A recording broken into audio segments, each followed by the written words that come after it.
And what's the difference between the U.S. debt and the debt that African nations own?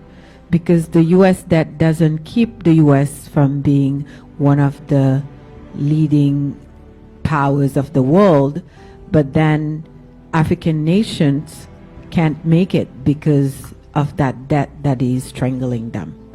Okay.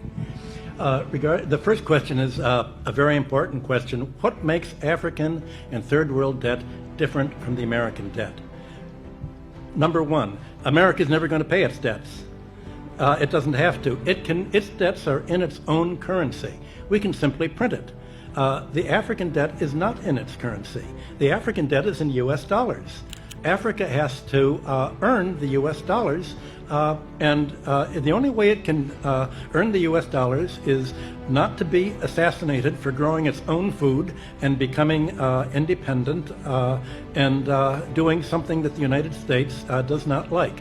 The principle underlying the foundation of the World Bank is that no country should grow its own food. Africa and the third world should only grow export crops.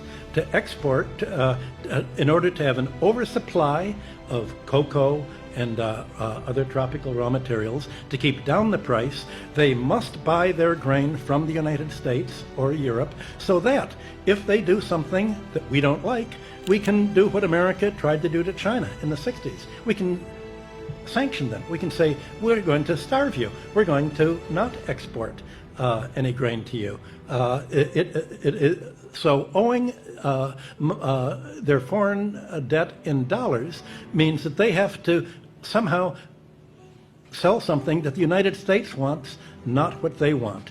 I think the most evil organizations in the world today are the World Bank and the International Monetary Fund.